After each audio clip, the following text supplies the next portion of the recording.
Mga kabarangay, narito po tayo ngayon sa pinakabungad ng Barangay na Asog at mapalad tayo na narito si Kap Inting Rehuso.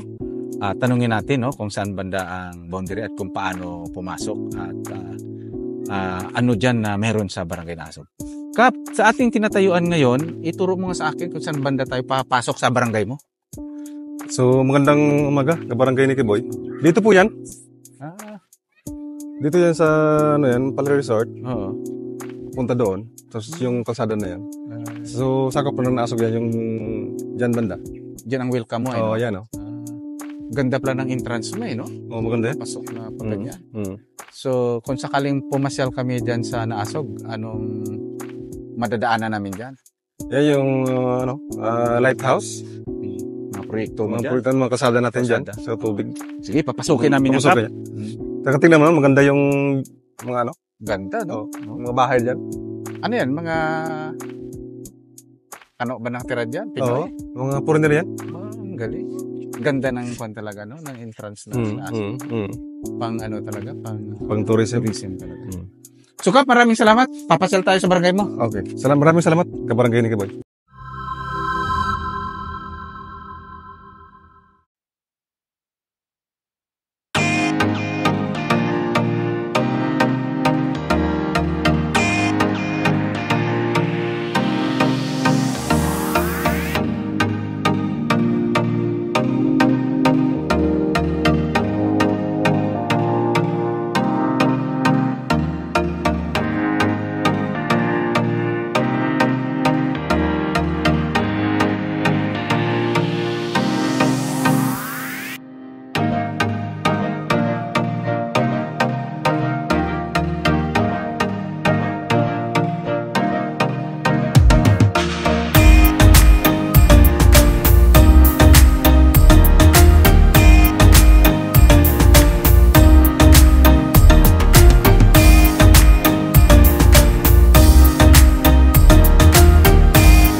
Mga kabarangay, narito po tayo ngayon sa Barangay Naasog at ating alamin kung anong meron dito sa Barangay ng Naasog, mga proyekto ng pamalaan at the same time ang mga tourist destination sa Barangay Naasog.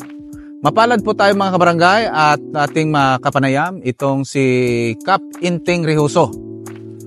Si Kap Inting mga kabarangay ay nanungkulan dito sa Barangay Naasog na kung saan mga kabarangay nakikita natin ang matinding improvements, no? Dati Kap, dumadaan ako dito, halos walang simento, mabato-bato at hirap umakyat, no? Gato-dato pa ako dyaryo dati dito Pero pagkalipas ng ilang taon, ito na ang ganda ng karsada, malapad, sementado at kilala pag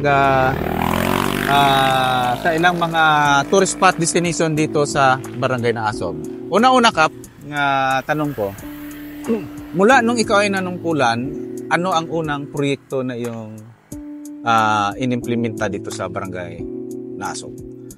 So, magandang umaga, kabarangay ni Kiboy.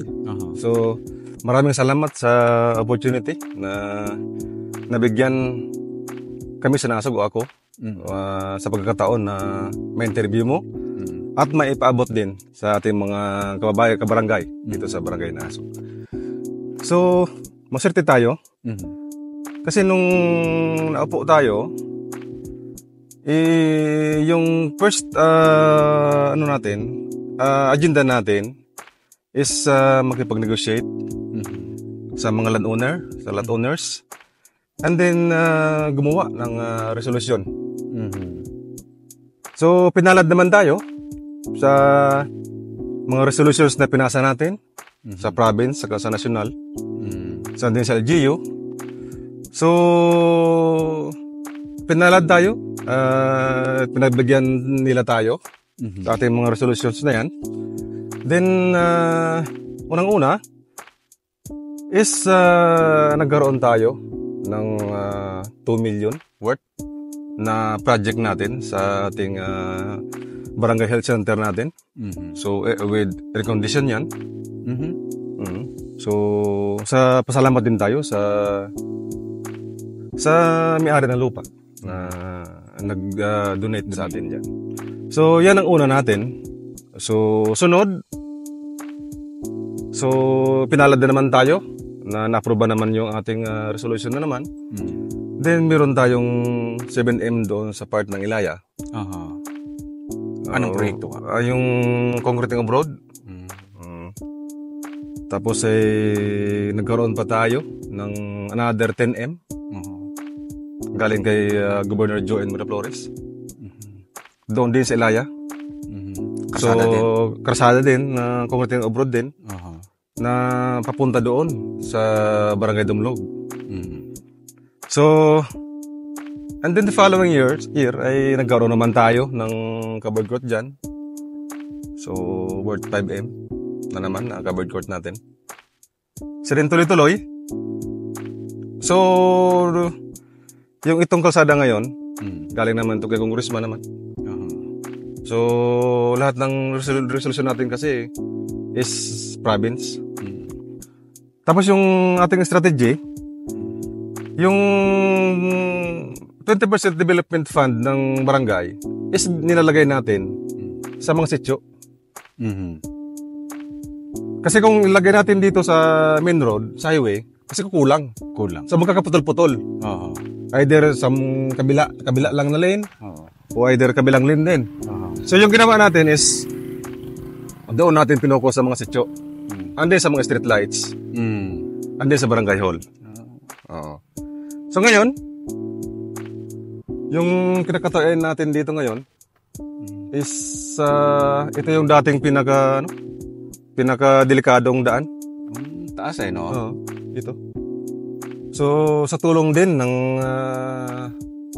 ating minamahal na municipal mayor, so siya dito ang nag-finance pasamantala sa pagpabakho nito. And then pasalamat din tayo sa may-ari ng lupa dito kasi rin sila. Pinagbigyan din tayo. So ngayon, itong kasada na ito is ito yung matarik matarik. Dati mataas yan. Saka marami nang dati na aksidente dyan. Dito na sa side na to. So ngayon, is pabor na rin ito sa nag-biking natin, sa mga habal-habal natin, sa mga four-wheelers natin. At the same time, pabor din sa naglalakad. Kasi hindi na masyadong hindi na matarik. Kasi usually yung mga natin dito, mga pumuloyo natin, constitute natin, medyo mas nakakalamang pa rin yung naglalakad. Exercise. So, exercise. So, malaking bagay din para sa kanila ito.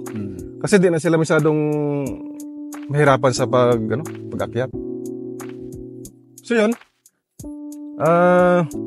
At itong mga proyekto, Kap, na kung saan ay umaakma talaga na kailangan dahil ang turismo dito sa Naosog ay bumubukas na at dinadayo na ng mga tao. May nakita akong tubo, Kap. Ano yan? Ito pala yung tubig na galing sa Malay Water District. So, worth 7 million to. So, ngayon ginagawa ng paraan. Nung una kasi, mayroong problema ito. Kasi medyo malayo yung pump niya. So, ngayon, dito natin ilalagay sa baba lang konti para hindi siya masyadong mahirapan mag-akyat. So, ngayon, ongoing yung construction natin dyan ng water pump niya. Saka cistern tank. Bali, 2 tangke na yung gagawin natin. Yung tangke doon sa taas, saka ito yung tangke dito sa baba. Isa yun, ongoing natin to. So, baga next week, umpisa na ito. Tubig. Malaking bagay. Yung Malay Water District. Ito yung natin. Kasi sa Naasog naman kasi is, ng dekada na yung problema ng tubig natin. Kasi yung buyo natin is hindi naman makasupply. May nasupply siya, so kunting mga bahay lang. So hindi lahat. Yung mga sityo natin, hindi nabibigyan natin ng tubig kasi diyan lang naman sa along the road yung tubig natin, hindi makarating doon. Ito talagang sinikap talaga ng LGU, no? Mayor? Magkaano ng tubig? Sinikap talaga nila. Saka yung tumulong din dito yung mga SB members dati. Oo. Nakakuha ko pa rin. Naalala ko pa yan. Kasama ka ba dito? Sa barangay ni Kiboy? Oo. Sa nag-ano dito? Ng tubig. Nag-upload dito? Oo. So Kap, no, nakikita natin ang mga malalaking proyekto dito at ito ay alam ko na dinadayo na ang barangay na Asog at mga turista. Kaya ito ay malaking bagay na lalo ngayon na gumanda na ang karsada, no? Para maganda ang pagpunta nila doon sa mga tourist destination nila. Sa ngayon mga kabarangay, sa pagpapatuloy namin ng pagkwentuhan ni Kap Inting Rehoso sa mga proyekto ng kanyang barangay. Ngayon naman ang aming pag-usapan mga kabarangay ay kaugnay sa turismo. Ilan sa mga tourist destination ng barangay na Asog na dinadayo ng mga turista tuwing summer at the same time weekend o weekly mga kabarangay, no? Pumupunta dito para magpunta sa ilang mga destination. Ano Kap ang mga tourist spot o mga tourist attraction dito sa imong barangay? So, thank you. Maraming salamat, kabarangay ni Kiboy. So, yung ating tourist spot dito is yung Tahoe Hills. Tahoe Hills, doon unang pumutok. Oo, yung Tahoe Hills. Oo. Pag sinabi nating Tahoe Hills, ano yan, yung overlook? Overlooking siya ng yung short sa bundok, sa taas. So, doon talaga nag-umpisa yung turismo dito sa Nasog. Nung pandemic na yun. Doon nag-umpisa. Tahoe Hills. Tahoe Hills. Tapos yung Lighthouse. Vinewood. Bungbongon Beach. Saka yung Native Village natin doon sa Sitio Baybay. Pag Native Village, ano ang meron doon? May swimming beach pool din siya. Beach. White sand. White sand. Parang Bungbongon din siya. Bungbongan. Bungbongan Beach. White sand din.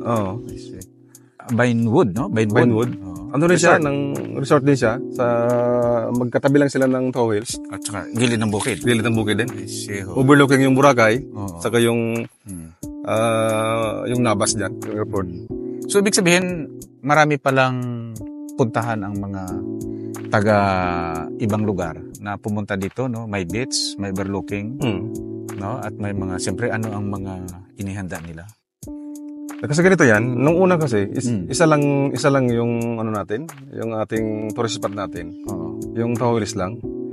Kaso, nung nagdagsaan na yung yung mga bisita natin from eastern side, is kami naman sa barangay, nag-isip kami kung paano naman madagdagan. Kasi yung tinatravel ng mga mga turista natin, parang hindi sulit. Kasi isa lang naman yung natin, tourist spot. So pagdating nila, balik na sila. So wala silang ibang So yun, sa tulong din ng mga barangay officials natin, nagsisyon kami na makipag-tap kami sa mga makipag-negotiate kami, makipag-tap kami doon sa mga may-ari ng mga na possible na pwede gawing resort.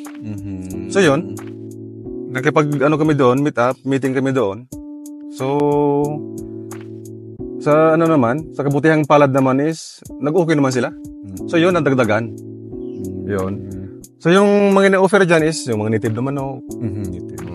Yung mga dyan, mga gulay na mga mga langka na mga salad. Salad. Oo, yun yung mga na-offer dyan. So kung yung native dish ng barangay na Asog, native na manok, mga gulay, yun. prutas, no? Dinadala rin dito sa barangay na Asog. So malaking tulong. Kasi nung pandemic, yan ang bumuhay sa amin dito. Turismo.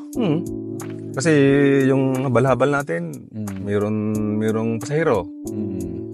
Tapos yung mga gulay nila, papaya nila, mga kahoy nila, nga panggatong, is binibili ng mga resort. So nagkakaroon ng kabuhayan yung ating mga kabarangay. Ang wala pa ang mga resort na yan, ang tourism industry dito sa Nasog, ano ang hanap buhay ng mga taga Nasog? Nung wala pa?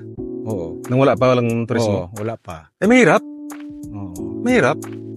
Kasi isa pa, yung Nasog kasi is malayo, mataas na portion eh. Kaya nga. So, marami pa rin dito sa Malay. Marami pa rin ang di pa nakakilala sa barangay Nasog. Oo. Kasi nung may pupunta dito, meron palang barangay Nasog. Saka hindi na nag-umpisa itong development natin kung wala yung mga turismo na yan. Tourism talaga. Tourism talaga yung nag-umpisa nito. Kaya doon kami nag-focus talaga. Oo. Saka, So siguro sila mangingisda siguro dati. mangingisda, yun. Kaya lang Saka walang magkupra. Kopra. Paray dyan, no? Mangingisda, Kopra at magkupra. mangingisda. Magigtatuod. Oh, saka yung kabuhayan dito, medyo umangat nung nagkaroon ng turismo. Saka yung ating moral, di ba? Yung ating moral na taga-naasog kami. Meron kaming ganito. Meron kaming lighthouse. Yeah. Meron kaming Vinewood. Meron kaming Tahoe Hills. Meron kaming Bumbungan Beach. Bumbungan Beach. Meron kaming Niti Village. Di ba? So, malaking impact sa taga-naasog. Yes. So, Yun talaga yun. sa kabuhayan. Saka hindi naman natin magagawa yan kung hindi dahil tulong din sa atin ng ating mga barangay gawad na magaling din magplano. Oo. Saka sa ating sekretary din na magaling din gumawa ng resolusyon niya. Yes. So yun din naman natin. Importante, So yung teamwork natin is talagang bilog na bilog, buong buo yung ating teamwork diyan. Kaya pag may teamwork talagang successful no? Tingnan mo naman, 'di ba? Kahit paano nagkaroon tayo ng yung nasog medyo nakilala. Saka medyo gumanda yung ating mga infrastructure dito. Kaya nga eh. Mga kabarangay, sa napakaraming progreso na nangyari dito sa Barangay Naasog at ang turismo ay patuloy, ito ay sa pangunguna ng ating Barangay Captain Inteng Rihoso at kasama ang kanyang mga barangay kagawad. Sinabi niya nga dahil sa teamwork ng kanilang council at malawak na pagplano sa mga proyekto at mga pag-boom ng tourism industry dito sa Naasog, ay ito, makikita na natin ang sunod-sunod na mga proyekto dahil nga sa pag-unlad ng Barangay Naasog. Kaya mga kabarangay, kung kayo ay may pagkakataon, pasyal po kayo sa Naasog. Kap, imbitahin natin ang ating mga kabarangay, no? At iba pang mga turista, kung may iba ka pang pwedeng ipabot. So, magandang umaga po sa ating mga kabarangay at sa nakakapanood o nakakarinig sa ating programa ngayon, Barangay Nicky Boy. So, maraming salamat po sa pagkakataon na mabigyan ng tsansa na maipaabot namin. Makilala din ninyo ang Barangay Naasog. So, inimbitahan ko po kayo. Kung may oras po kayo, may time po kayo na pumunta. Bisitahin naman po na yung aming barangay. At makita din naman ninyo yung ating mga tourism site dyan na sigurado na mag-enjoy po kayo. And then bago po ako magtapos ay maraming salamat po sa mga may-ari ng lupa, sa mga lot owners natin na nagsuporta po sa ating Barangay Naasog, nagsuporta sa ating mga plano na mga projects natin. Kung wala din sa kanila, so wala rin tayong malawak at malapad na kalsada, wala rin tayong mga tubig dyan, wala din tayong ng iba pang mga mga projects natin. So sa ulit, thank you so much din po sa mga may-ari ng lupa natin na pinagbigyan tayo na makapag project. So yun lang. Thank you sa opportunity. Thank you sa oras nga mapabilang din ako sa mga damong programa Kabarangay Nicky Boy. Thank you. Salamat, Kap. Mga kabarangay, narito po tayo muli sa pakipanayam kay Ma'am Rialin, Rialin Rifio, na kung saan ay sekretary ng ating Barangay Naasog. Alamin po natin mga kabarangay ang entrance ng information center ng Barangay Naasog na sila ay naniningil at the same time kung magkano weekly, And I believe mga kabarangay ay ito after COVID, unang bukas ng kanilang turismo dito sa Barangay Naasog. Sige ma'am, ano yun? Good morning sir. So after pandemic po, yung unang pagbukas po ng turismo dito sa aming barangay, kumikita po kami sa isang linggo ng may 3,000, pero hindi po yan permanente, depende po sa turista na umaakyat dito sa aming barangay. So ang entrance natin? Ang entrance po namin sa information po ay 10 piso lang po bawat tao. So ano-anong mga area ang palaging pinupuntahan din? So sa area na po yan, yung 10 piso ay makapunta ka na po ng Vinewood, The Lighthouse, and Native Village, and Bongbongon Beach. Tuhaw Hills, no? Tuhaw Hills. Isa pa yan sa mga kondin kanina ni Cap. So, yan lang ang parang naka-recover kayo, no? Sa after pandemic, no? Opo. Turismo. Tapos yun po yung tumutulong sa aming mga habal-habal drivers. Hanap buhay nila. Opo. Dami silang hinahatid, no? Opo. Mga kabarangay, ang barangay na Asog ay isa sa mga barangay na naging progressive dahil sa turismo. Kaya punta kayo mga kabarangay, ha? Dahil marami po silang ino-offer dito na mga tourist spot o tourist destination na inyong mapuntahan. At sinikap po ng ating kapitan, Enteng Rehuso, kasama ang council na mapaganda ang kalsada at ang patubig, no? Dito sa area nito, sa kanyang pagsisikap at ang mga council sa paglapit sa ilang mga nasa higher sa pamahalaan para matigayon, no? O maisakatuparan ang magandang kalsada papunta sa mga tourist destination. Kaya mga kabarangay, punta na at maka-experience kayo ng kakaibang tourist destination dito sa Bayan ng Malay, ang Barangay na Asog.